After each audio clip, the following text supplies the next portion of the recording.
que va devenir Isabelle même.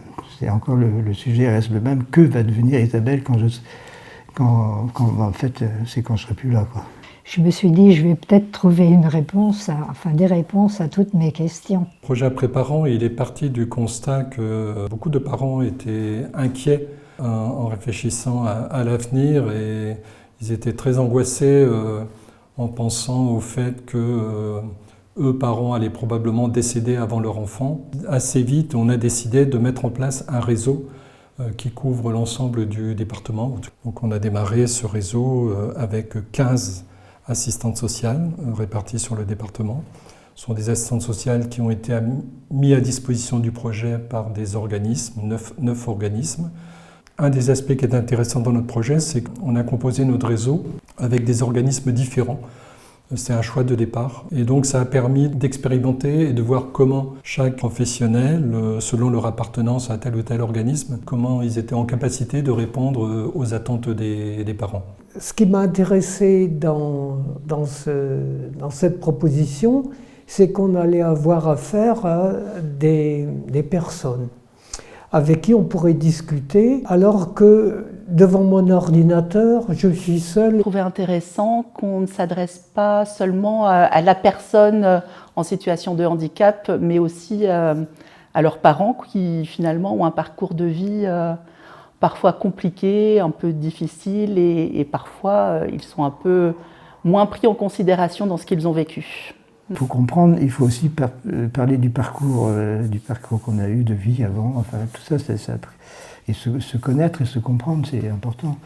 On parle de cœur à cœur, quoi. Je trouve que c'est vraiment des échanges où on prend le temps. J'avais plus ou moins connaissance des aides qui étaient proposées, mais ça me permettait, si vous voulez, de les connaître plus profondément, mais aussi de faire en sorte que je déclenche des actions véritablement. Au lieu de rester seulement au niveau de la connaissance, il était temps d'essayer d'aller de l'avant, si vous voulez, par rapport à ça. On a pu travailler sur un livret qui reprend plusieurs questions, un petit peu comme un guide des choses qu'ils pourraient vouloir transmettre par écrit, finalement, s'ils n'ont pas la possibilité de le faire oralement. Aux personnes qui s'occuperont au quotidien de leurs enfants. Le dispositif amène aussi à lever des tabous sur le vieillissement de l'aidant, de la personne en situation de handicap, sur la notion de deuil, d'obsèques, de mort. Et en cela, ça conduit les familles par le livret, mais avant le livret, par toutes nos discussions, à veiller à anticiper, à oser parler de toutes ces questions-là. Sans le projet Après-Parents, je n'aurais pas réussi à prendre ces décisions-là aussi vite, certainement. Et là, ça m'a aidé à éclaircir beaucoup de choses. Je revis, je suis beaucoup plus sereine, et je crois que la sérénité, par rapport à tous ces problèmes qui sont très lourds, c'est très important. L'expérimentation Après-Parents, le plus important, c'est dans sa phase de prévention, en fait. Si on ne soutient pas le travail des parents, c'est sûr qu'on va vers des ruptures, et que ces ruptures, elles vont créer des espèces de demandes extrêmement brutales qui vont être faites aux institutions publiques.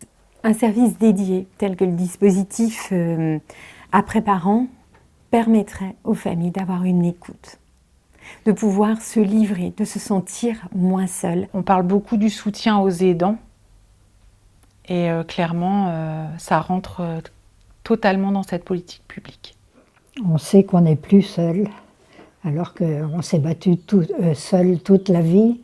Dommage qu'on n'ait pas connu ça plus tôt.